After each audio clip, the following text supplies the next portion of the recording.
ఎప్పుడొచ్చావురా కార్తీకు? నిన్నే అమెరికా నుండి ఇండియా వచ్చా అంజిమావా. మేమింకా గుర్తున్నామేమిరా? అదేంటత్తా, చిన్నప్పుడు మీరు మేము పక్కపక్క ఇళ్లలో ఉండేవాళ్ళం. నేనెక్కువ మీ ఇంట్లోనేగా పెరిగింది. అంజిమామ లారీ డ్రైవర్గా చేస్తూ నన్ను లారీలో తిప్పేవాడు. ఎరా శ్రీధర్, మనిద్దరం ఎలా ఆడుకునేవాళ్ళం గుర్తుందా? అన్నీ గుర్తున్నాయిరా నీకు. ఎలా మర్చిపోతావు అంజిమామ? ఇప్పుడేం చేస్తున్నావు? ఏముంది, అప్పటినుంచి ఇప్పటి వరకు ఆయన లారీ డ్రైవర్గానే చేస్తున్నారు.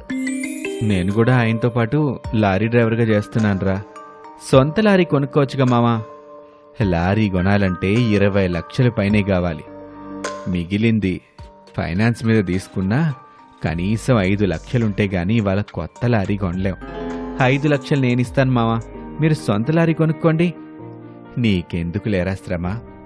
నేను అమెరికాలో బాగా సంపాదించాను మామా. ఇప్పుడు మన చంద్రబాబు నాయుడు గారు P4 విధానం ప్రకటించారు.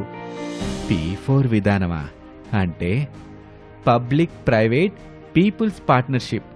ఈ P4 విధానం ఆంధ్ర రాష్ట్రంలో పేదరిక నిర్మూలనకి మూల సూత్రం. ఆర్థికంగా బాగా సంపాదించిన వారు ప్రతి ఒక్కరూ ఒక్కొక్క పేదవారికి ఆర్థిక సహాయం చేసి వారిని వ్యాపారాల్లో అభివృద్ధి చేస్తే వారు కూడా పేదరికం నుంచి బయటపడతారు.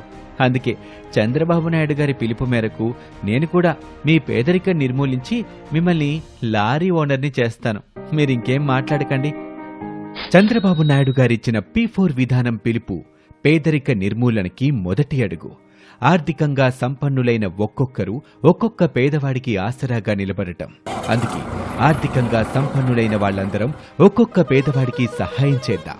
ఆంధ్రాలో పేదరికం సంపూర్ణంగా నిర్మూలిద్దాం.